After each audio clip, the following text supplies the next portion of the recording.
Not only did President Trump shake hands with the king, but he also shook hands with Melania Trump, and that is very rare in a country as conservative as this. Now, we know that while on board, while on Air Force One, the president worked for a lot of the trip. He spoke to his advisors across the way. He prepared for this. He also spoke with National Security Advisor General McMaster, and we know most crucially that he prepared for tomorrow's keynote speech, and he is going to be talking about Islam, and he's going to be delivering that speech to the leaders of over 50 Muslim countries around the world. And of course, we'll remember the rhetoric from the election campaign, coming out strongly against radical Islamic terrorism, and it's going to be very interesting to see how he addresses that when he is here. Very diplomatic tightrope to be walked there, but General McMaster telling us that that speech will be both inspiring but also direct. Now, after he got to the runway, he met King Salman. They attended a tea ceremony. It was quite jovial. It was quite relaxed. There was laughter. And again, we saw Melania there alongside the king. Something else, also a diversion from the very conservative ways of this country. A real change we're seeing as he reaches out to the US as they try to build a relationship with President Trump. But it's going to be a very tiring day for the president as we move ahead. It's 9 days long, this whole trip. He's going to 5 different countries, and he is going to see everyone from CEOs to world leaders to religious leaders, so very intense. But here in Saudi Arabia, a lot of major issues to talk about, not least ISIS and arms deals, $110 billion of those to be signed soon. So we'll be bringing you the latest from here. Back to you guys. All right, a tiring day and a hot day. Benjamin Hall live for us in Saudi Arabia. Thank you, Ben.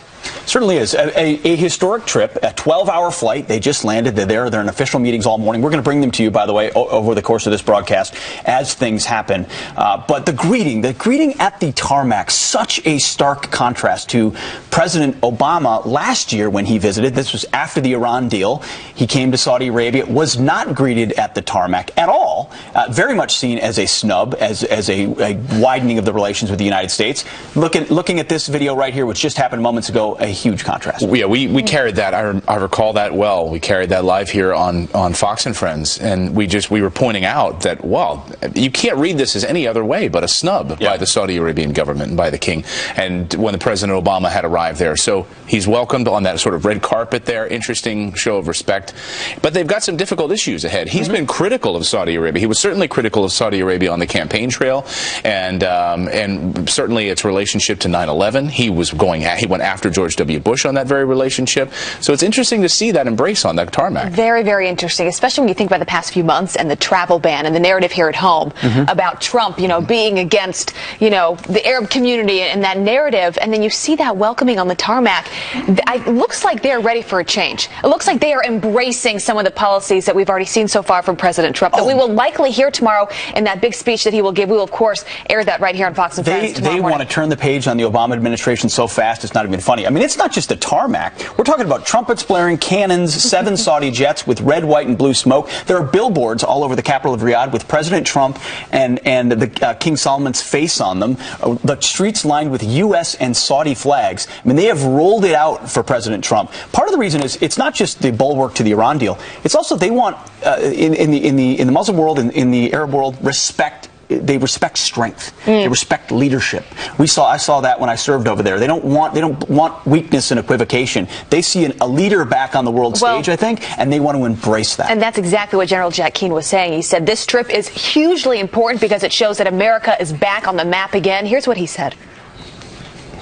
He is placing the United States back on a world stage as a global leader promoting stability and security. He's willing to counter our adversaries. He's going to talk about defeating ISIS. He's going to discuss his willingness not just to deter the Iranians and the Russians, but his willingness to confront them. And he's going to reassure our allies that the United States has got their back, that the problems they had with the Obama administration are over. They are going to the centers of the 3 great religions in the world on one single visit, and at the same time standing up and saying there's evil in the world, the evil is radical Islam, and we need your help to defeat it. And that is an extraordinary statement that I think he's making. That's an important statement because, again, he has been critical of Saudi Arabia and supporting some of this radical growth that has unfolded underneath that regime there. So to be able to look face to face and say you've got to step it up. Big speech tomorrow he's going to give. Contrast that with the apology tour and the Cairo speech that President Obama gave in 2009. He's going to have the world watching, and we're going to cover it tomorrow on Fox and Friends. And this morning is the official arrival. The ceremony with King Salman will be here at 6:30 this morning, so we'll make sure to show live photos of that. But guys, I think this is the first time that a president has made his first trip to the three major religions of the world. You think about that. Saudi Arabia, right? Then he's going to Israel. Then he's going to the Vatican. So I thought this was actually very well thought out trip because it really sends a message to all of those religions and to some of our key allies in the world. And perhaps the timing couldn't have been better. I mean, with the controversies that President Trump is facing here at home, often these overseas trips could go one of two ways, right? They can help turn the page on, get the administration back on track and refocused, or it could, these scandals, controversies could follow him around the world. Guess who doesn't want to turn the page, though? The left-stream media. Seriously. So there were two articles that came out yesterday at 3 o'clock. So the Air Force... The Friday news dump. Yeah, not just the Friday news dump. The coordinated Friday release. Air Force One takes off at 3 o'clock, and at 3 o'clock and 3:03, the New York Times and Washington Post both list stories about another development in Russian collusion. Right. So here was the New York Times headline yesterday, which reverberated around Washington. Trump told Russians that firing nut job Comey eased pressure from investigation. You'll never see from the staid New York Times a headline like that. That's rare for the New York Times to do something like that. Yeah, and this is coming from the Washington Post saying Russia probe reaches current White House official. People familiar with the case say, of course, there are no names to any of these reports, right? There are no real sources. We don't know where any of this is coming from, which only further complicates it. Because the real question that I have is the media, it seems like they keep reporting stories that they want to be talking about, that they care about. Yes. There's a real disconnect, and you probably saw this yesterday. I watched your interviews with the people in the diner in Michigan, asking them, what are the issues you care about? I can't think of one that mentioned Russia's at the top of my mind. The people don't care, especially the folks that voted for President Trump. They want him to fix our relations in the world. They want jobs back. All the agenda items, they want the wall. Those are still top of mind. And then they see anonymously sourced articles. This is why Steve Bannon calls the media the opposition party. It almost feels like they're trying to undermine him no matter what. Your plane's taken off. Here come some anonymous stories that we're going to talk about. And then we're going to talk about how your trip is already marred in controversy and overwhelmed. They want the controversy. He hadn't even landed yet. yet. Want him to succeed. Well, and the timing of it is just interesting, too. Exactly at 3 o'clock. So these reports come out, and whether they were from meeting minutes and notes from those meetings where the president had said that. But again, we don't have sources. We don't have names associated with these stories. But if you went with the nightly newscast last night, because it was shortly 3 hours after those newspaper reports came out, here was last night's nightly newscast. Watch. President Trump has left on his first overseas trip, but he cannot escape the controversies engulfing his administration. Followed thousands of miles by his most recent controversies, President Trump aiming to avoid more with diplomatic minefields ahead on every step of his international marathon. 5 countries, 9 days, no room for error. For President Trump, the bombshell capping another whirlwind week of crises. How will the president explain these headlines here at home to the world leaders he's about to meet with? The political chaos at home is casting a... Oh, man. Unreal. So Newt Gingrich was on the story last night, and he basically just said, this stuff is garbage. Take a listen. They're garbage. The fact that this city is fascinated with garbage is a sad commentary. Here you have a president going to a historic meeting with over 20 Arab leaders, but the story is no sources, no names in either the New York Times or the Washington Post. None. And yet these are, quote, bombshells. No, they're not. They're just more of the left-wing hatred for Trump. I think it's disgusting, and I'm really sad that the Washington Post and the New York Times have ceased to be newspapers and purely become left-wing propaganda instruments. Newt loves the media. And so, meanwhile, right after Memorial Day, this was actually an interesting story, and this is based on fact, that fired FBI Director James Comey is set to testify after Memorial Day, according to Deputy Attorney General Rod Rosenstein. So he will take the stand in front of the Senate, and we will hear from him for the first time vocally, because his lawyers have been keeping it tight-lipped. Can I just say one quick thing, though, about all of these investigations going on, because I think we cover this every day, and we have a hard time following it. I can't even imagine what the American people are thinking, trying to wrap their head around all this. But I do think it's a reminder to President Trump, the media is not going to change. They're going to keep following their own narrative, right? Yes. I think it's just an important reminder that he's got to be so careful about the things that he says when he whispers to people, because it's not like running a business. Being president, everything is listened to very carefully. Everything is reported on. And when he's talking about changing the swamp as we know it, I think this is just a good reminder of, like, let's change the narrative on this trip. Let's also, when we get home, you know, start fresh. Yeah, you know, that was probably a really powerful reminder. Everything you say, no matter what, is going to be construed and turned and leaked and given to somebody else to try to hurt you, no matter what. You have a small inner circle of people that are going to fight no matter what because they understand what you're trying to do for this country. Everyone else is out to get you. It's a sobering reminder, even on a foreign trip. Because if I was a campaign manager, I'm telling you, this is an important detail in my mind. If I'm a campaign manager running a campaign against somebody else, I release it at the worst possible moment for them, which is when the plane is taking off, which is when the opposition party released this. It is a concerted effort to get rid of this important trip as a headline and replace it with, now when he comes back from Memorial Day, Comey's testifying. So it never ends. And in their mind, they get to keep talking about Russia. And who knows what James Comey's going to say, right? Because you know that he's going to bring something to the table, maybe things we haven't heard before. Yeah, and as we mentioned, so after Memorial Day, he'll be there testifying. And, you know, this is interesting that what is he going to say? His lawyers, as we've known, have been keeping him under wraps to not talk, to not come out, to not say anything. Which is hard because he likes to talk. But it'll be interesting. I mean, what is he going to say? What is the Senate going to try to get to the bottom of? Are we going to see these memos? Are we going to get to the, you know, are we going to see more of the facts surrounding this instead of anonymous sources? To parse every word that was said inside the Oval Office and what did it mean so that the Democrats can breathlessly run to MSNBC and scream about it. I mean, that's what those hearings are going to be about. But I don't think the American people care about those details all along the way. I think they want to know, you know, if there's smoke, is there fire there? You know, and if there is this investigation, which is going on now with Mueller, I think we need to let the investigation play out. I think the president needs to not speak about this anymore. If he's asked about it, change the narrative. Say, this is going on. I can tell you I have no collusion with the Russians.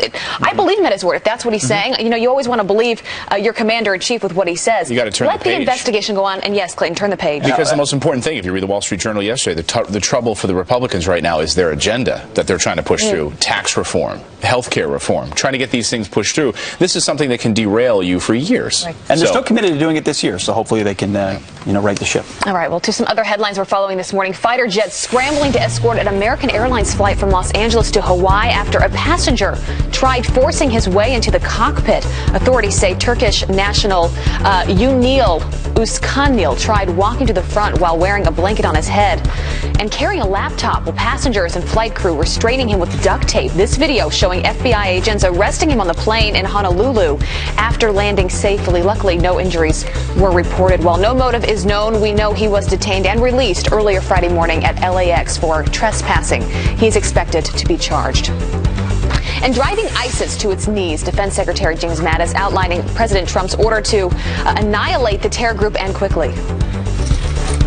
He directed a tactical shift from shoving ISIS out of seized locations in an attrition fight to surrounding the enemy in their strongholds so we can annihilate ISIS. Well, the Pentagon says more than 55% of ISIS territory has been retaken in Syria and Iraq. And while the president is overseas, the vice president will make a commencement address in just a few hours. Mike Pence will speak to the largest graduating class in Grove City College history in Pennsylvania. But security is tight as protesters are expected just outside the campus during the 10 a.m. Eastern Time ceremony. And a new name could be in the mix for a possible presidential run in 2020. Republican Senator from Arkansas Tom Cotton hinting to party leaders in Iowa about launching a campaign. Cotton denies he has any plans to run for the White House, but his current Senate term will end in 2020. Those are some of your headlines this morning. Clayton, over to you.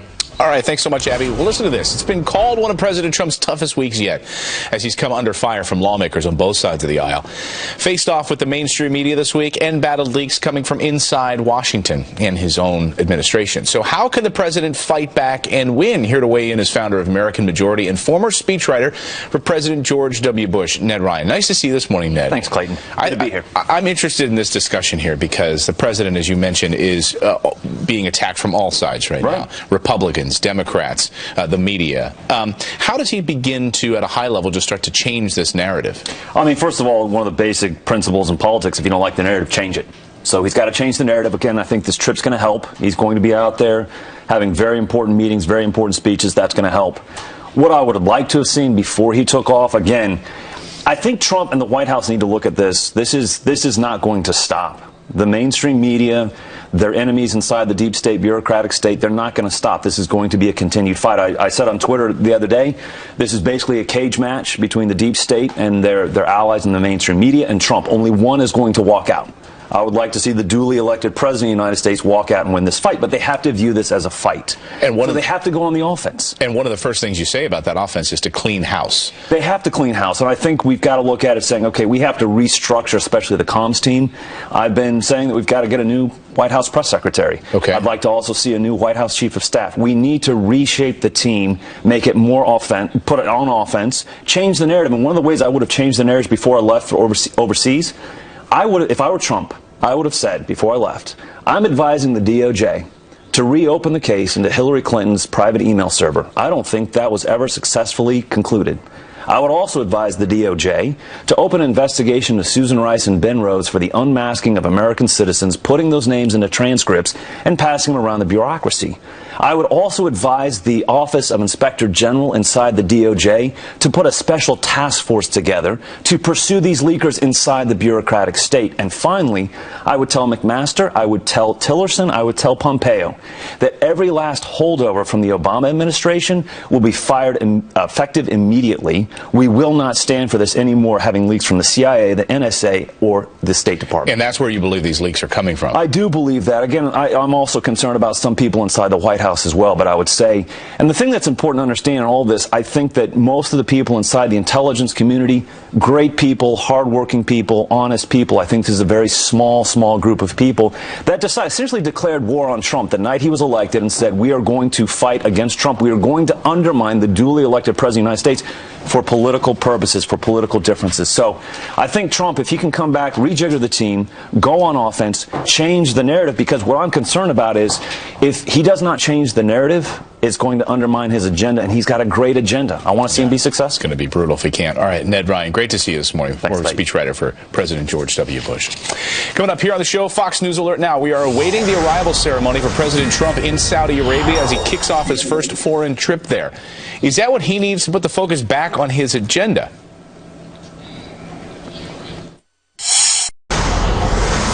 About 25 minutes after the hour, we're back with some quick headlines and a Fox News alert. Iran State TV is declaring current President Hassan Rouhani as the winner of the country's election. The result could have far-reaching diplomatic implications on the U.S., with President Trump threatening to dismantle that nuclear agreement. And Callista Gingrich, the wife of former Speaker Newt Gingrich, is nominated as ambassador to the Vatican. The president making his choice just days before he's set to meet with Pope Francis in Rome. And this as Deputy National Security Advisor KT McFarland is leaving her post to become the next U.S. ambassador to Singapore. A lot of moving and shaking. Pete, over to you. Thanks, Abby. Well, President Trump landing in Saudi Arabia overnight for his first foreign trip as our commander-in-chief. Could this trip be exactly what he needed to reset and put the focus back on his agenda? Before we go to our guests, we're going to have, well, we'll go to them right now, and then we'll give more context of what we're going to be looking at here just in minutes. Here to discuss is former State Department press officer Morgan Ortagus, senior fellow at the London Center for Policy Tony Shaffer, and founder of the president of American Islamic Forum for Democracy, Dr. Zuhdi Jasser. Thank you all for getting up early with us this morning. It's a little bit later in Saudi Arabia, and for our audience, just so you know, the president will be at the palace in Saudi Arabia very shortly for the formal welcoming ceremony with King Salman. We will bring that to you, and I don't know that there'll be any audio, but we'll be following it and we'll be discussing it. So all of you this morning, a huge first trip for this president. Morgan, first of all, what's the big takeaway you think this president wants from going to Saudi Arabia first? That's a great question. Well, I lived in Saudi for almost 2 years, so I know Riyadh, and everywhere that you see this morning where the president is brings back a lot of memories of working there.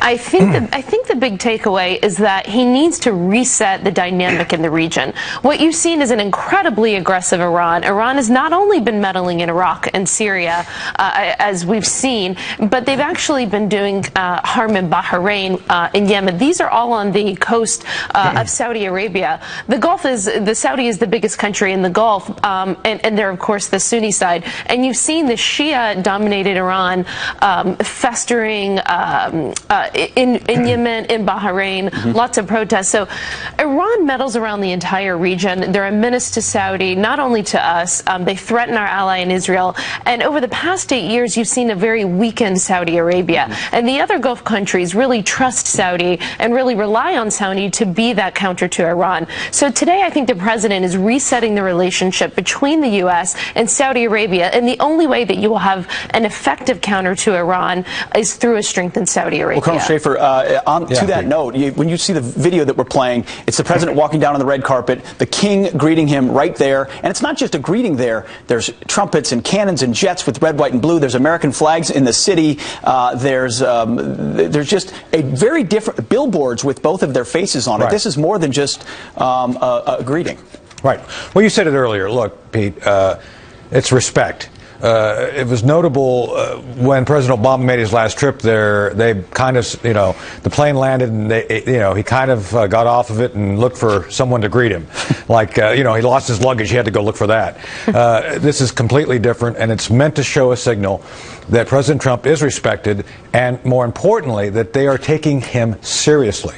This works both ways. The Saudis have had to essentially go it alone in the region for a while to counter the Iranian threat. And let's be clear on this. The Iranians have, after the Iran nuclear deal, began to act out much more aggressively. They've been supporting the Houthi in Yemen, destabilizing their country. They've been up to no good in Syria and Iraq. And clearly this is needed. And I think what the president's going to do here is be able to both reassure them and also give them some guidance and reassurance that we have a plan to help them and our Arab allies bring more stability to the region. Absolutely. Well, Dr. Jasser, before I ask you this question, we want to remind our viewers of what President Obama's apology tour looked like in 2009 in contrast to what this president will be doing in the Middle East. Take a listen to President Obama. I've come here to Cairo to seek a new beginning between the United States and Muslims around the world. In America, there's a failure to appreciate Europe's leading role in the world. There have been times where America has shown arrogance and been dismissive, even derisive. The United States is still working through some of our own darker periods in our history. The United States will be willing to acknowledge past errors where those errors have been made. We've at times been disengaged, and at times we've sought to dictate our terms. Dr. Jasser, that was one approach as we face a radical Islamic threat. President Trump expected to take a different one. How will he do that today? Well, I think the important thing is that we're going to see a change from the 8 years of Iranophilia, the 8 years of appeasement, abandonment, and the world is very different from that 2009, in that we are now post-Arab awakening. So there are two things that are going to happen. President Trump has a lot of ground to make up. First, he has to shore up back our alliances with the Sunnis that have felt abandoned, and that starts with Saudi Arabia. In the short term, creating a coalition that will decimate and defeat ISIS. But in the long term, I hope he begins to telegraph a Trump doctrine that's not only against ISIS, but speaks beyond the men in the robes that have been spreading this cancer of petro-Islam across the planet, and begin to tell them, as President Trump's branding has been anti-establishment, I hope he speaks past the establishment of the Islamic radicalism, which is the center of Saudi Arabia across the globe, that he speaks to the people of Saudi, the people of Egypt and Jordan, and tells them, we are with you if you share our values of universal human rights, of equality of men and women, no anti-Semitism. And he starts to telegraph what it means to be an ally, and we begin to look at reform in the region, which so far President Obama never did. Absolutely. It's going to be very interesting, and we're going to cover that speech tomorrow live on Fox and Friends as he addresses really not just Saudi Arabia, of course, the Arab world and the entire world, with a message about how the United States will be countering radical Islamic terrorism, as he calls it, which the previous administration was unwilling to. So, Morgan Ortagus, Tony Schaefer, and Dr. Zuhdi Jasser, thank you very much for being with us this morning. A great prelude to what we're going to be covering all morning on this foreign trip. Thank you. Well, the mainstream media has been waging war on President Trump since day one. So how will they cover his first foreign trip? That's next.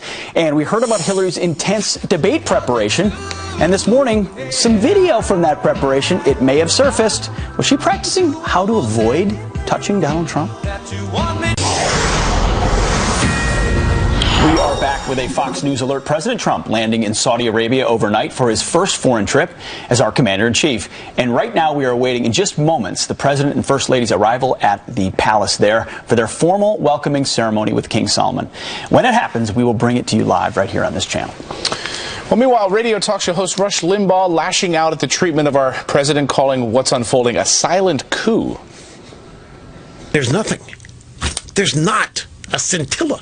There's not a whiff. There's no evidence whatsoever, and yet there's no end in sight to this. I think it has a purposeful, studied effort and outcome, which is a coup. We are watching a silent coup here to oust a duly elected president. And this coup is being mounted by career government people who are protected by people in the media and within the Democrat Party.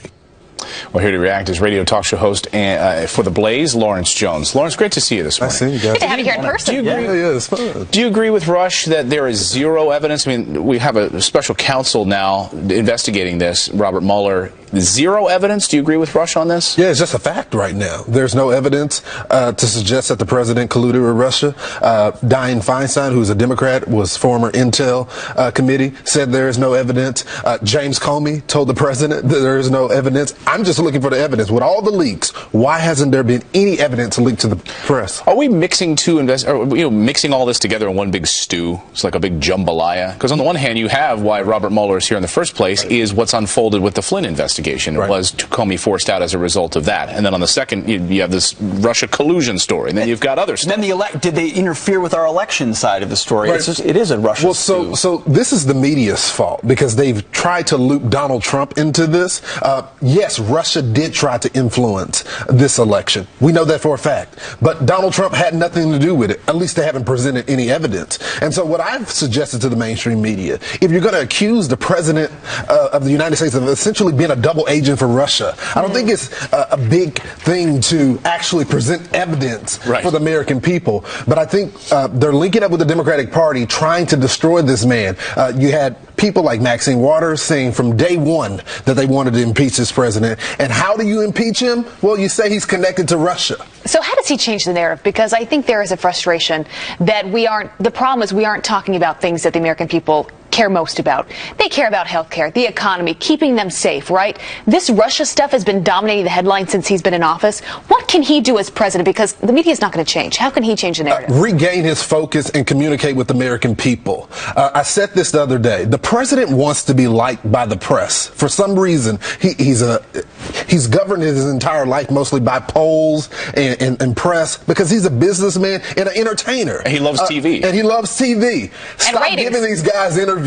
Stop tweeting. Communicate with the people. That's where your base is. That's how you succeeded, is being with the people, not with the press. Well, speaking of the media, Anderson Cooper on another network had an exchange with a guest that was quite revealing about how the press views the president. We're going to play that exchange and then get Anderson Cooper's reaction. You can't defend what the President of the United States just said. I don't care. I mean, I don't care what he says to the Russians. I mean, he's the President of the United States. If he wants to say that, Barack Obama wants to say whatever. If George Bush says, I looked in his eyes and thought he was a dump on his desk, you would defend it. Say it. What? I mean, I don't know. I don't know what he would do that you would not defend. Wow. No eye roll, but... I mean, and Anderson Cooper, before he was forced to apologize, and he tweeted this: "I regret the crude sentence I spoke earlier tonight. I followed up by apologizing on air. It was unprofessional. I am genuinely sorry, but wasn't it also genuinely revealing?" Yes, and the media is getting very nasty. They're unhinged. I don't know if they are really upset about the outcome. No, I know. They're upset about the outcome of the election. You saw many of them crying when Hillary Clinton lost. And so now, people that are advocates for the president, which we all should be. I have my disagreements with the president during the primary, but he is our president, and it's our job to do our part to help him be successful. Yeah, they're adversarial for ratings, though, right? I mean, this is all part of their plan, right? You look at like MSNBC, it's all part of their plan to drive ratings by being adversarial. Are they going to be excited if like a Governor Mike Pence or Vice President Pence becomes president? I think any Republican at this point won't get a fair shake at things. I like to note that the press was not critical of President Obama. There was no investigations to Fast and Furious, the IRS scandal, or into Clinton's emails. No special counsels there. No special counsel. As a matter of fact, how about we have this guy that is now a special counsel relook at all those other things under the Obama administration? All I'm asking is the press to be fair. I want them to hold presidents accountable, but do it fairly. Yeah. They lost credibility because they didn't do it for 8 years. Now all of a sudden, they have all this energy, and they ask the hard and tough questions. Well, they slept for 8 years. Yeah. Right. They did. They regurgitated Well, the welcome talking back, points of the White press. House. Yeah. Thank you. Nice to see you. Lawrence, you and many other people just Yeah. want some fairness. Good to have you with us this Thank morning. y'all. Nice seeing you in person. Appreciate it, indeed. All right, I want to bring some other headlines this morning. New details about the driver who barreled into a crowd in Times Square, hurting 22 people, killing a young girl. Police now claiming that Richard Rojas deliberately plowed into pedestrians, saying that he wanted to kill them. Rojas is seen here trying to get away before a Planet Hollywood bouncer nearly tackled him until police arrived. Well, 18-year-old Alyssa Elsman, a tourist from Michigan, killed in front of her little sister. Unbelievable. Her grief-stricken father saying his heart died in New York City. Our daughter died. I would give anything in my life to take that away from her. You know, she watched our baby die in front of her. She'll never be the same. She'll never be the same. We'll never, none of us be the same. It's just heartbreaking. Well, Rojas there in court yesterday is charged with murder. And Jeb Bush saying, "I told you so" about the Trump presidency. Take a listen. Jeb, we call him low energy, low energy. You know, the first time I saw Jeb... Well, that wasn't the right clip. We'll get that for you shortly. But speaking at a conference in Las Vegas, the former Florida governor says that he warned the commander-in-chief would be a, quote, chaos president, going on to say instead of carefully executing an agenda, the Trump administration is living in the tyranny of the moment. Well, he did, however, praise the president's selection of Neil Gorsuch for the Supreme Court.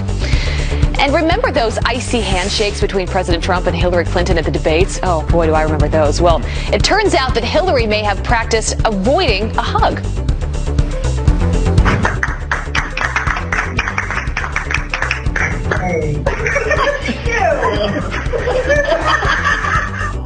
Wow. Well, that is a Clinton aide tweeting out the video with the caption, "Not easy to avoid an unwanted Trump hug. Sometimes it even takes some practice." The video was taken just days before the first debate at Hofstra University. Wow. Good. A bear hug. All right, Fox News alert now. We are awaiting the arrival ceremony for President Trump in Saudi Arabia. And as he arrives overseas, the mainstream media has been waging war on him since day one. So how will they cover his first foreign trip? We'll analyze that next.